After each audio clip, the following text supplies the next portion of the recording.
Never miss another live stream again. Hit that subscribe button, ring that notification bell, and click see all notifications.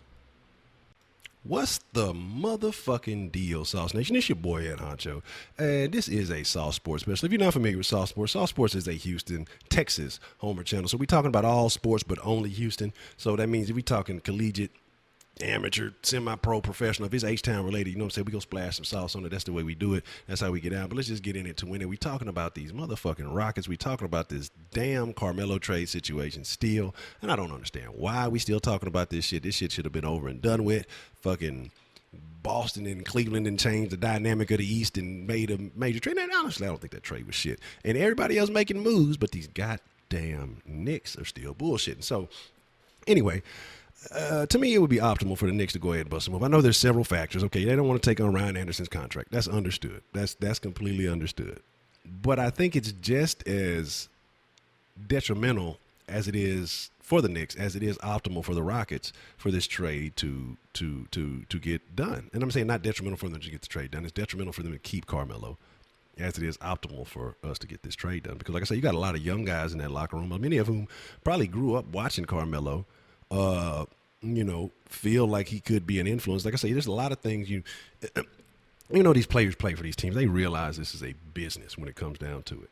And don't think that they're not taking advice from some of these older veteran guys. Don't think that they're not taking their word. Trust me, a lot of that probably has a lot more sway than you realize. These guys develop close personal relationships with them. We as fans see things differently. And sometimes we may get a little bit more involved in things than others. But I'm saying that, the Knicks are trying to move in a different direction. The other teams in the East, the Celtics, the Cavs have made it clear what direction they're going in. They've made some serious decisions. And if you're in the East, you're the Knicks, and you're trying to, revamp your team, and you're trying to do some things, then you need to go ahead and get the guy, especially the elephant in the room, and get him out. You know what I'm saying? You need to put a mouse in the room, run that elephant out. What Marshawn say, babe? It's a mouse. You know what I'm saying? That elephant gone. That elephant is not gone in New York. The elephant is still there. So you don't want to start the season still dealing with that. The Cavaliers had an issue. They cleared it up, with Kyrie or whatever, which was we'll talk about that at another time, but we'll hit that on the live stream. So make sure y'all check out the live streams too. So like I said, I try to do them at 8:30ish, 9 o'clock nightly, or I'm trying to start doing that nightly. You definitely want to come participate in that and be a part of that, because that's always very interesting. And if you're not a fresh ingredient, that means a subscriber. If you ain't subscribed, hit that subscribe button, hit that bell for the notification, and make sure you click see all notifications, because I know a lot of people have been hitting me, upset that they missing the live streams. They don't get the notification till afterwards. Definitely want to be a part of that, because the live streams are always turned up. But talking about Carmelo, talking about these Rockets, like I say, I'm gonna be honest. I still have sour sauce for Carmelo from a few years back. When they tried to roll out the red carpet for him and all that, and I feel like he kind of shitted on us. But that was more wanting him to be a headliner or a guy. Now, like I said, as a third option, shit, maybe a fourth option, I don't know.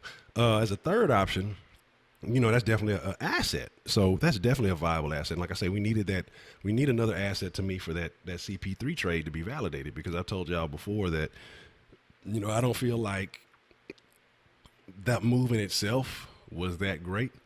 But like I say, if that allows you to bring in another superstar quality player, star quality player, I don't think it's just necessarily that superstar level anymore. He's teeter-tottering on the brink. But if you still bring in a star quality guy, then that's a benefit. That's an asset. A guy who can drop you 20. That's something you want to have. Because last year was a lot of times it was James, and other guys weren't stepping up. The other guys weren't, coming through. And so sometimes I couldn't blame him. Sometimes you just feel like, fuck, no matter how hard I play, it's going to be all on me either way. And I'm not saying that's the right attitude to have, but, sometimes you see it. You just see it. And so he seems to be even more so invigorated, because like I say, he couldn't play too much better. Shit, fucking been an MVP candidate twice. Got robbed both times. Since we like this ever-changing landscape of what an MVP means, it means whatever it means, as long as it's not going to somebody in Houston. That's what the fuck it means. That bullshit ass decision maker. I don't know who fucking in charge of that shit. I'd slap the shit out their ass. But my thing is this, man. Like I say, so you got James, who seems to be really reinvigorated and wanting to take another run at it. You got the Knicks. Like I say, I can understand as a team, you don't want to make another team a powerhouse.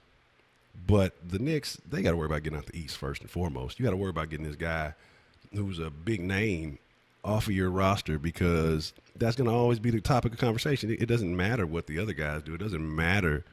None of that matters. You know what I'm saying? If he does not want to be there. It doesn't matter how well you guys are playing. It doesn't matter what you got going on. You just got that money sitting there getting eaten up. So, like I said, the Knicks got to figure out what the fuck they need to do.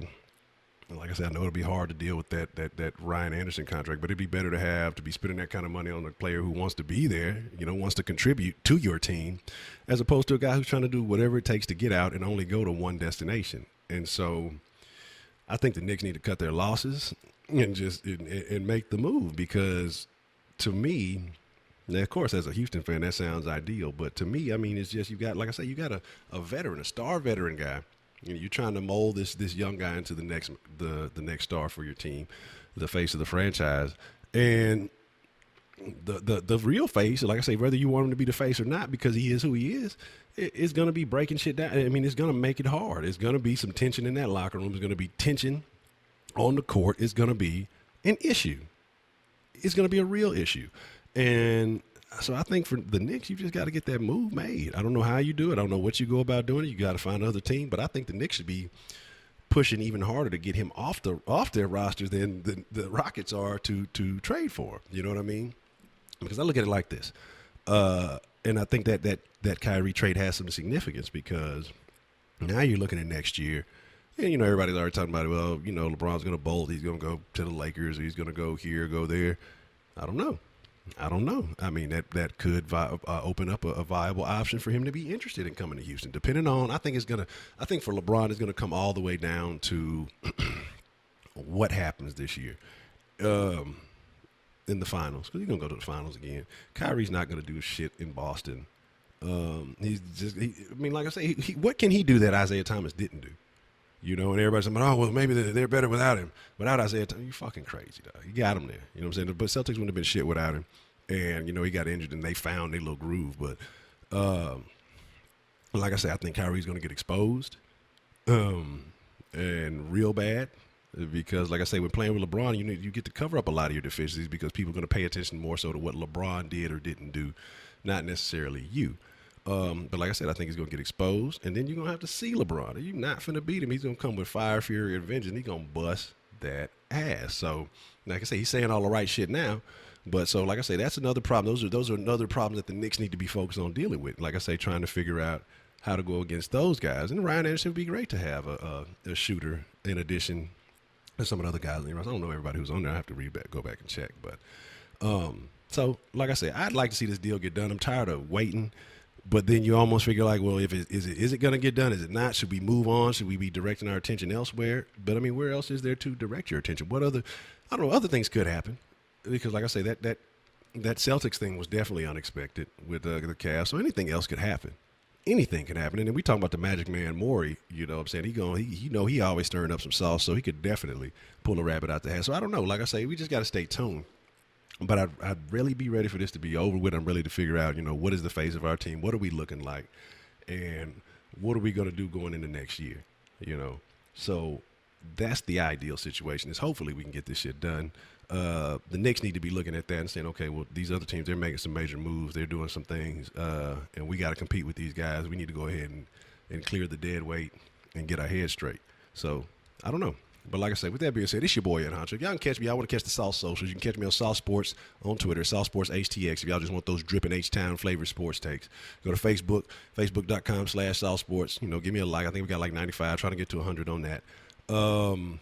What else we got going? You got saucesports.com. You got Instagram and Twitter. You can catch me at the Real Ed Honcho if you just want those. If you're just fucking with your boy Honcho. And if you want to run a game or something like that on Xbox, whatever it may be, you can catch me at HonchoSaucy, HonchoSaucy, HonchoSaucy on Xbox. Add me, you know what I'm saying? We can get into something. I'll bring you into the Sauce Nation group, and you can get it in with some other Sauce Nation members and all that other good shit. Fantasy football, I think we got like 3 slots left at the time of this recording. So we'll see what's up with that. If you want to get in, send me an email at saucesports@gmail.com. And we can make that shake. So with that being said, man, it's your boy Ed Honcho. Y'all already know, y'all the freshest motherfucking ingredients in the world. So Sauce Nation, I need to know how y'all feel. How do y'all feel about this trade? How do you feel about the Knicks delaying this process. You know, it's gone back and forth. You know, Phil Jackson devalued Carmelo, talking all this shit. Then your old GM is gone, stopped the trade talks, brought a new one in, resumed the trade talks. All this bullshit that we've been dealing with the Knicks. I'm ready for this shit to be over and done with. Let me know how y'all feel. Let me know what y'all think. But with that being said, like I said, it's your boy Ed Honcho. I'm going to chunk up the deuce. Y'all be cool like y'all be cool. Sauce Nation, I'm out. What's the motherfucking deal? I just wanted to send a special shout out to all the Sauce Nation supporters. So I want to send a shout out to Dalton Wilson for his donation, all the Patreon supporters, Jose Rueda, Luis Sanchez, a special thank you, and especially to all the Super Chat supporters, Joseph Snow, Acres Home, Mr. Killer KB, Anthony Conant, and Albert Villalobos. An extra special thank you to all you guys who have been supporting the sauce. For everybody who's been asking how they can donate to some of the dripping, you can hit the Patreon if you want to do a monthly thing for as little as $1. Your support will be greatly appreciated. If you want to do a one-time donation, you can do that via PayPal. And always welcome to during the live stream super chats. Let your voice be heard. Let the whole world know how it go. But with that being said, it's your boy Ed Honcho. Appreciate all the love.